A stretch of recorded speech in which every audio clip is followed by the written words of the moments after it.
Hi everyone, Vache here from Recording Studio 9 and thanks for joining me again today.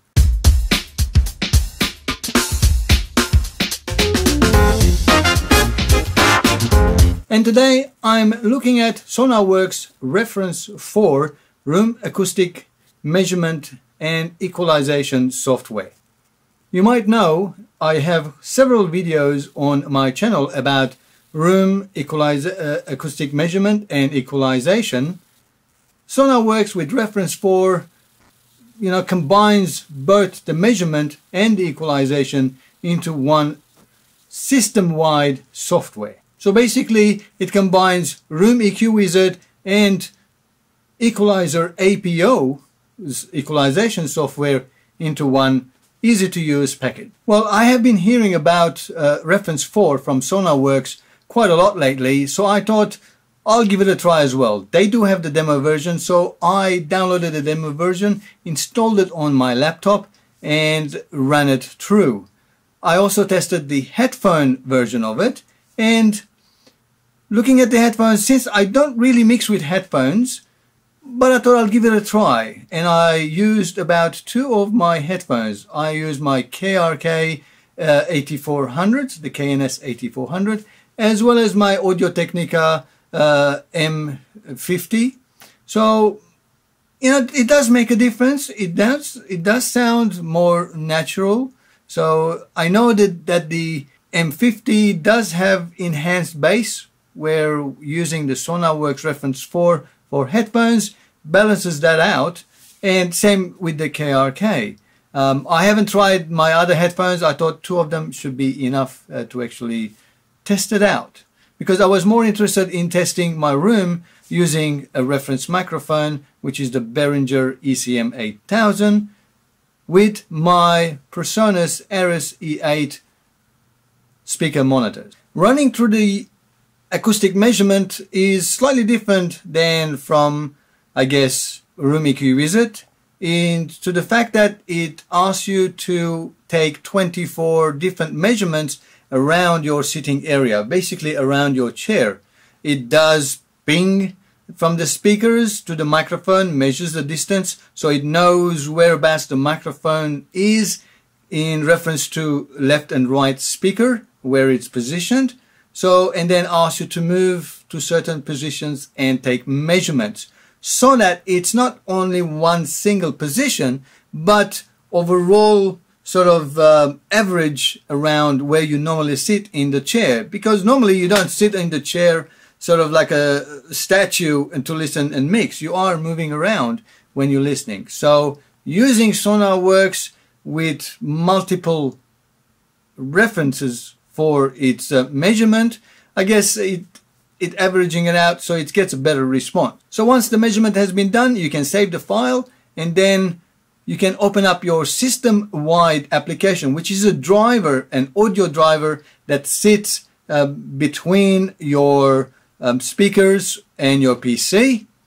It could also be between your audio interface, and then you can use those measurements that you've done initially in step 1, load it up, and it applies reverse equalization to statewide. So whether you're listening to your DAW, whether you're listening to media player, or you're watching a movie, all the audio goes through the system-wide of Reference 4 and adjust the levels accordingly. And at the same time, while I was at it, as you know, I recently built these gobos, and if you haven't seen the video, you can click somewhere here or there, whatever it is, and actually watch it.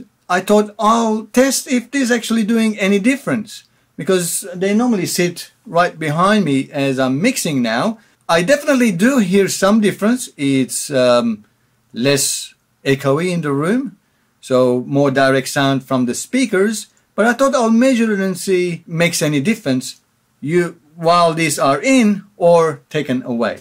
So without any further ado, let's get onto my laptop and let's have a look at some of the graphs I've captured and to see if it actually works or not, and if it makes any difference, and especially if it's worth the 240 euros that they are asking for.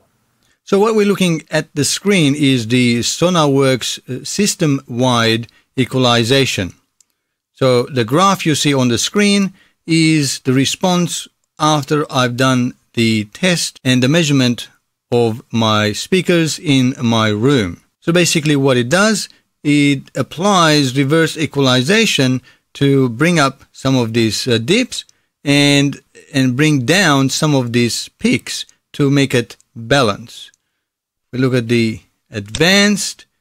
So this is what it's actually doing. Trying to get a flat response. During my testing, I did take 4 measurements. 2 of them being reference 4 bypass by pressing this button, so it's bypassed, and then 2 of them being turned on. So let's have a look at them in Room EQ Wizard. The graph we are seeing here is the graph of SonarWorks bypassed with my gobos set right behind me where I plan to use them.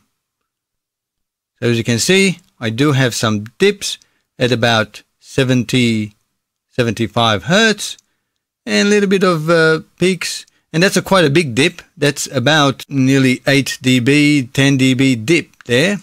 And then I do have some peaks around 120 Hertz, thereabouts. But other than that, it's pretty flat. So it's quite a good response for my Ares E8.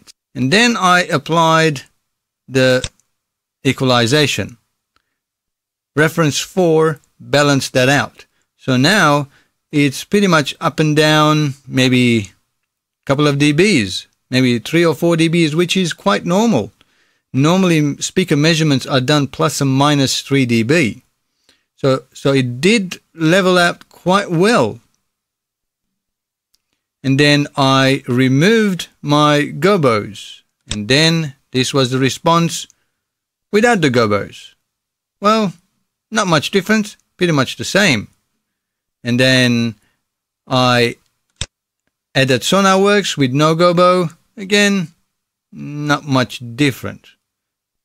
Because I did not actually run reference 4 without the gobos measuring it. So let's have a look at some overlays. So you can see the red one and the pink one on the screen. So that's my response without SonarWorks, with gobos, and this one added is without gobos. So tiny bit of difference, not much. So gobos are not actually making much difference in the frequency response, but they do make some difference. And this is the response with gobos, and the green one we're looking at is with SonarWorks. And then let's compare without gobos, SonarWorks. And the difference between with and without gobos, again, not much different. I just want to point out that the graphs have 1/3 smoothing applied. I know some of people actually complained about that 1/3 smoothing is too much smoothing and you're not getting enough information, blah, blah, blah. It all depends how you what you want to measure, what you want to change. So if you have a kilometer road, there's no point of worrying about a little bit of ripple up and down by a couple millimeters or centimeters. You know, you look at it in different scale. It's the same thing here. So even if I have it, let's say at 148 smoothing, you know, all these dips, you know, they change as you move, as you are in the room. Slightest change will affect this. So in the long run, it's pointless to EQ these points that you see there. So you really need to take care of the big and major points where you see here. And of course, there's more information at the higher frequencies than at the lower frequencies. It's only because it's logrammatic as well. So I hope that answers that question.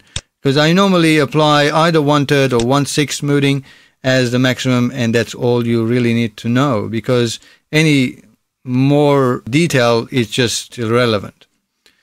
Anyway, so let's apply the 1/3 smoothing. Now, the more important thing that we need to look at is the waterfall. So this is a waterfall without reference 4 and with gobos. And this is the waterfall with reference 4. As you can see, there's quite a bit of change. But as far as the decay is concerned, we're looking at about not even 100, on average 120 millisecond. So this room is quite dead comparing to what it was a while back. So, and this is without gobos, without gobos. There's a tiny bit of difference, but with gobos, it's a bit less. So, with reference 4, without reference 4. That's the difference. Well, as you can see from the graphs, there is not much difference because the PreSonus Ares E8s are producing quite a flat response for this room, with or without the gobos. So the gobos didn't really make much difference, a very, very tiny bit, as far as the frequency response is concerned. But looking at the actual waterfall, they did make some difference for sure. And I can tell in the room because it's less room. I made the room really small. Now, for me, is it worth paying $250 to get that tiny bit of adjustment at the lower frequency? Because I actually do use pretty much the same frequency and adjust the equalization using my Behringer's DEQ 2496, which is a digital equalizer that is between my computer and my Ares E8 speakers that adjusts it. So if you don't have those sort of equalization, it's certainly, I guess, worthwhile to have it, because it definitely helps you to do a better mix. But for me, I think the price is a little bit too high compared to what I can actually do with 250 euros.